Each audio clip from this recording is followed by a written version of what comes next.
नमस्ते दोस्तों, जय माँ विंध्यवासिनी, हर हर महादेव। दोस्तों, इसके पहले हमने एक बार आपसे चर्चा की थी कि कैसे पता करें कि हथेली में कौन सा प्लैनेट स्ट्रॉन्ग है, कौन सा वीक है। इसको पता करने का जो कंडीशंस है, उसमें से कुछ कंडीशंस के बारे में हमने इसके पहले एक वीडियो में चर्चा किए थे। तो उसी चर्चा को आगे बढ़ाते हुए आज हम बात करते हैं कि और क्या क्या कंडीशंस होते हैं जिसको हम देखते हैं। तो उसमें सबसे पहले आता है स्किन रिजेस, यानी कि जैसे index finger, middle finger, ring finger और लिटिल फिंगर, इसके नीचे जो माउंट्स है, जैसे इंडेक्स फिंगर के नीचे जुपिटर है, मिडिल फिंगर के नीचे सैटर्न है, रिंग फिंगर के नीचे सन है और लिटिल फिंगर के नीचे मर्क्यूरी है, बुध का माउंट है। तो इस माउंट में आप अगर थोड़ा क्लोजली देखेंगे, अगर थोड़ा मैग्नीफाइंग ग्लास का एक सहारा ले सकते हैं आप। मैग्नीफाइंग ग्लास से अगर देखेंगे या नेकेड आई से भी देख सकते हैं, ऐसा क्लोजली देखेंगे तो आपको दिखेगा स्किन रिजेस होते हैं। जैसे कि इसमें यहाँ पे फोटो है, स्किन रिजेस एक तरह से एक पर्टिकुलर पैटर्न में बना हुआ होता है, जिसके बीच में एक एपेक्स होता है। एपेक्स यानी कि मध्य बिंदु, यानी कि उसका बीच का पार्ट। ये बीच का जो एपेक्स होता है ना, ये हमेशा बीच में ही होगा ऐसा नहीं है। कई बार ये थोड़ा लेफ़्ट साइड में झुका हुआ रहता है, थोड़ा कभी ये राइट साइड में झुका हुआ रहता है किसी किसी हथेली में। जैसे मान के चलो जुपिटर का माउंट आपको देखना है, जुपिटर के माउंट के ऊपर ऐसे स्किन रिजेस आपको दिख गए जिसमें एपेक्स राइट साइड में हिला हुआ है। तो इससे ये पता चलता है कि जुपिटर का माउंट सही नहीं है। अगर मान के चलिए फिंगर्स भी उतना लंबी नहीं है, साथ में रिजेस भी थोड़ा सा जो एपेक्स है, एपेक्स थोड़ा हिला हुआ है, तो इससे ये हम पता चलता है कि माउंट उतना स्ट्रांग नहीं है। स्ट्रांग है या नहीं है, ये समझने के लिए स्किन रिजेस को देखा जाता है, स्किन पैटर्न्स। ये एक हो गया। दूसरा हम लोग ये देखते हैं, जैसे फिंगर्स के पोर होते हैं, जैसे यहाँ पे फोटो में दिखेगा आपको। सबसे कोई भी फिंगर्स, जैसे इंडेक्स, मिडिल, रिंग और लिटिल फिंगर का सबसे ऊपर वाला जो पोर होता है, ऊपर वाला हिस्सा, उसको 1 नंबर पहला पोर, दूसरे बीच वाला जो पोर होता है उसको 2 नंबर का पोर, मतलब मिडिल पोर बोलते हैं। और तीसरा जो पोर होता है, तीसरा जो फैलेंज होता है, उसको तीसरा पोर बोलते हैं। ठीक है, तो सबसे ऊपर वाला पोर, अभी तीनों पोर में कौन सा पोर ज़्यादा लंबा है, बड़ा है, इसके ऊपर डिपेंड करता है। जो स्ट्रॉन्ग माउंट हम देख रहे हैं वो नेटिव को किस दिशा में ले जाएगा। जैसे मान के चलिए जुपिटर का माउंट है, जुपिटर का माउंट आपको दिखा के हथेली में जुपिटर बहुत स्ट्रॉन्ग है, फिंगर्स लंबी है, हाँ, माउंट में शुभ चिन्ह है, जैसे गुड साइंस है।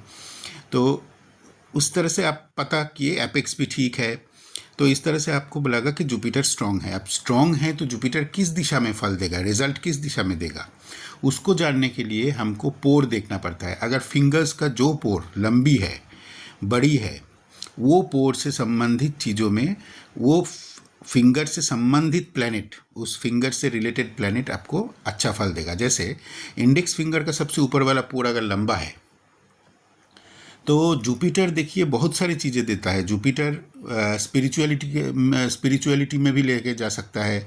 जुपिटर आपको पद, प्रतिष्ठा, सम्मान भी दे सकता है, मतलब पोस्ट देगा, बहुत हाई पोस्ट में जॉब करता है आदमी, बहुत हाईली क्वालिफाइड होगा, विजडम बहुत होगा, हाँ, ये भी देता है। और जुपिटर कई बार जो अगर बेसल इंस्टिंक्ट स्ट्रांग है तो जुपिटर कई बार खाने पीने में भी शौकीन होता है।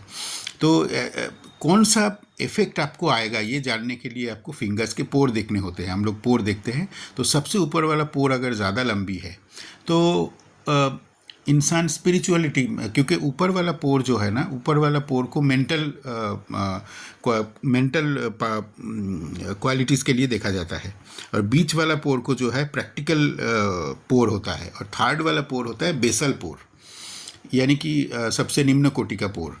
तो ऊपर वाला पोर अगर लंबी है, जुपिटर स्ट्रांग है, ऊपर वाला पोर लंबी है, तो फिर आप ये समझ जाइए कि जहाँ तक स्पिरिचुअलिटी में आगे जाएगा, क्योंकि मेंटल पोर को दिखा रहा है ना। जुपिटर मेंटल चीज़ों में आगे बढ़ाएगा, फिलोसॉफिकल चीज़ों में आगे बढ़ाएगा, तो वो हो सकता है स्पिरिचुअल लाइफ जीने के लिए ज़्यादा वो कोशिश करे। लेकिन जहाँ पे भी रहेगा वो गुरु रहेगा, वो ऊपर रहेगा। जुपिटर स्ट्रांग जब होगा तब वो 10 लोगों के ऊपर रखता है, उसके हाथ के नीचे 10 लोग काम करते हैं, उसके दिशा निर्देश में, उसके डायरेक्शन में 10 लोग काम करते हैं, उनको मान सम्मान देते हैं। इस टाइप का जुपिटर देता है।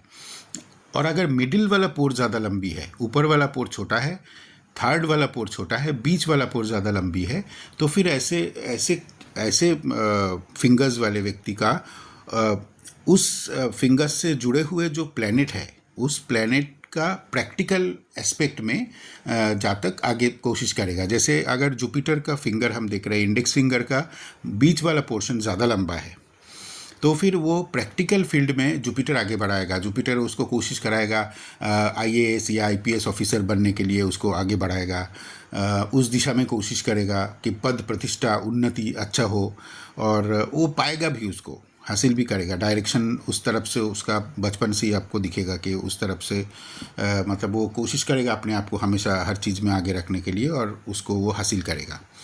और अगर सबसे नीचे वाला पोर इंडेक्स फिंगर का अगर लंबी हो और बल्जिंग हो, थोड़ा सा फूला सूजा हुआ हो, फूला हुआ हो, कई हाथों में दिख जाता है तुरंत। ऐसे जैसे ही आप को कोई हाथ दिखा रहा है तो एकदम इंडेक्स फिंगर का नीचे वाला पोर्शन अगर सूझा हुआ है, फूला हुआ है, तो ऐसे जातक जो है ऐसे नेटिव जो है खाने पीने का शौकीन होता है, बहुत पेटू होता है एक तरह से बोला जाए तो ये बहुत नॉर्मल सी चीज़ है, बहुत हाथों में दिख जाता है। तो उसी तरह सैटर्न फिंगर का भी ऐसा ही है। ऊपर वाला पोर अगर ज़्यादा लंबी है तो सैटर्न क्या है, सैटर्न का क्वालिटीज़ आपको जानना पड़ेगा। तो उस हिसाब से वो मेंटल चीज़ों में सैटर्न आगे बढ़ाएगा। जैसे वो फिलोसॉफिकल होगा बहुत, ऐसे व्यक्ति, अगर ऐसा कोई इंडिविजुअल जिसका सैटर्न मिडिल फिंगर का ऊपर का हिस्सा लंबा है, ज़्यादा लंबा है, तो फिलोसॉफिकल चीज़ों में आगे जाएगा। सैटर्न फिलोसॉफिकल बनाता है, वो भी आध्यात्मिक बनाता है। सैटर्न भी आध्यात्मिक बनाता है।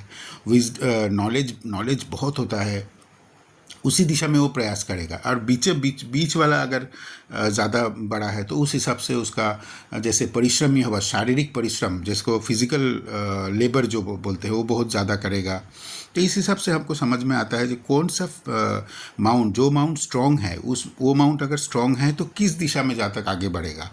जैसे रिंग फिंगर का अगर सभी फिंगर्स का जो सबसे नीचे वाला आखिरी वाला पोर होता है ना, वो बेसल इंस्टिंक्ट को बताता है। बेसल इंस्टिंक्ट यानी कि निम्न कोटि की चीज़ों को बताता है।